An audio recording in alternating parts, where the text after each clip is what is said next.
രാഹുൽ ഗാന്ധിയുടെ തെരഞ്ഞെടുപ്പ് പ്രചരണം ഉറ്റുനോക്കുന്ന ജോലിയിലാണ് ബി.ജെ.പി. നേതാക്കൾ. രാഹുലിന്റെ വായിൽ നിന്ന് വീഴുന്ന വാക്കുകൾ ഏറ്റുപിടിച്ച് വിമർശിക്കുന്ന മുതിർന്ന ബി.ജെ.പി. നേതാക്കന്മാരെ ഈ അടുത്ത കാലത്തായി നാം ഏറെ കാണുന്നുമുണ്ട്. ഇപ്പോഴത്തെ പ്രധാന പ്രശ്നം ലീഗിന്റെ പതാകയാണ്. ഇതിന്റെ പേരിൽ വയനാട്ടിലെ രാഹുൽ ഗാന്ധിയുടെ പ്രചരണത്തിനെതിരെ ബി.ജെ.പി. നേതാവും കേന്ദ്ര പാർലമെന്ററി കാര്യ കൽക്കരി ഖനി വകുപ്പ് മന്ത്രിയുമായ പ്രഹ്ലാദ് ജോഷി രംഗത്ത് വന്നിരിക്കുകയാണ്.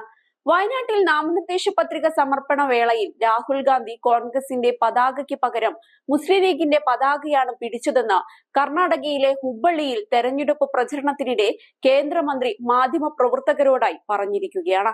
ഹിന്ദുക്കളെ കൊല്ലുക, ഹിന്ദു സ്ത്രീകളെ ബലാത്സംഗം ചെയ്യുക തുടങ്ങിയ അക്രമങ്ങൾ ലക്ഷ്യം വെച്ചുകൊണ്ട് മുസ്ലിം ലീഗ് ഹിന്ദുക്കൾക്കെതിരെ ഡയറക്റ്റ് ആക്ഷൻ ഡേക്ക് ആഹ്വാനം ചെയ്തിരുന്നതായും ജോഷി ആരോപിക്കുന്നുണ്ട്.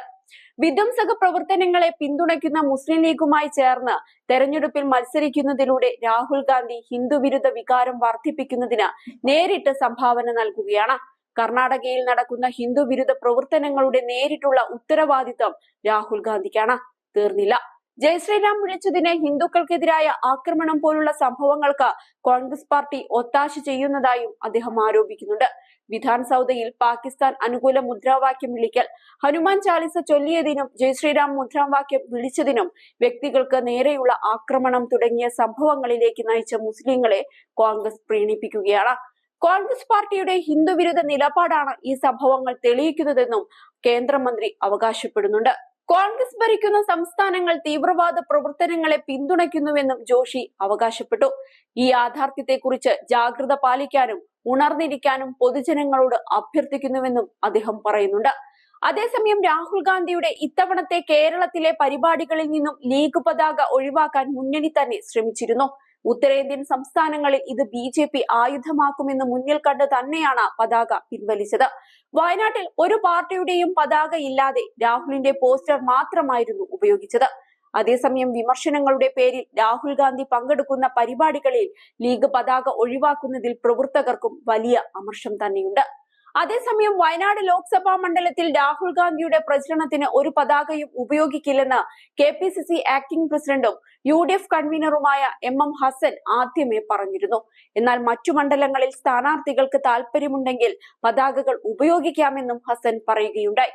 പതാക വിഷയത്തിൽ നേതാവ് പ്രതികരിച്ചത് ഇങ്ങനെയായിരുന്നു: ഒരു പതാകയും ഉപയോഗിക്കാൻ തീരുമാനിച്ചിട്ടില്ല.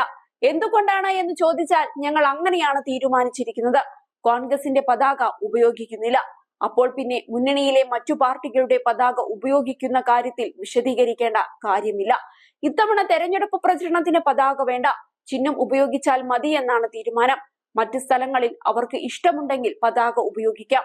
ഞങ്ങൾ വയനാട്ടിൽ കൊടുത്ത നിർദ്ദേശം ഒരു പതാകയും വേണ്ട എന്നാണെന്നും അദ്ദേഹം അന്ന് പറഞ്ഞിരുന്നു.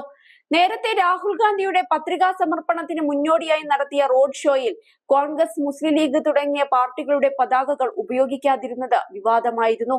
ഇതിന് പിന്നാലെയാണ് വയനാട് മണ്ഡലത്തിൽ തെരഞ്ഞെടുപ്പ് പ്രചരണത്തിൽ നിന്ന് പൂർണ്ണമായും പതാക ഒഴിവാക്കാൻ തീരുമാനമായത്. അതേസമയം ഇനി വിരലിലെണ്ണാവുന്ന ദിവസങ്ങൾ മാത്രമേ വോട്ടെടുപ്പിനുള്ളൂ. കേരളത്തിലെ 20 മണ്ഡലങ്ങളും ഏപ്രിൽ 26-ന് പോളിംഗ് ബൂത്തിലെത്തും. 20 ലോക്സഭാ മണ്ഡലങ്ങളിലേക്കാണ് വോട്ടെടുപ്പ്. 543 ലോക്സഭാ മണ്ഡലങ്ങളിലേക്ക് 7 ഘട്ടങ്ങളിലായാണ് തെരഞ്ഞെടുപ്പ്.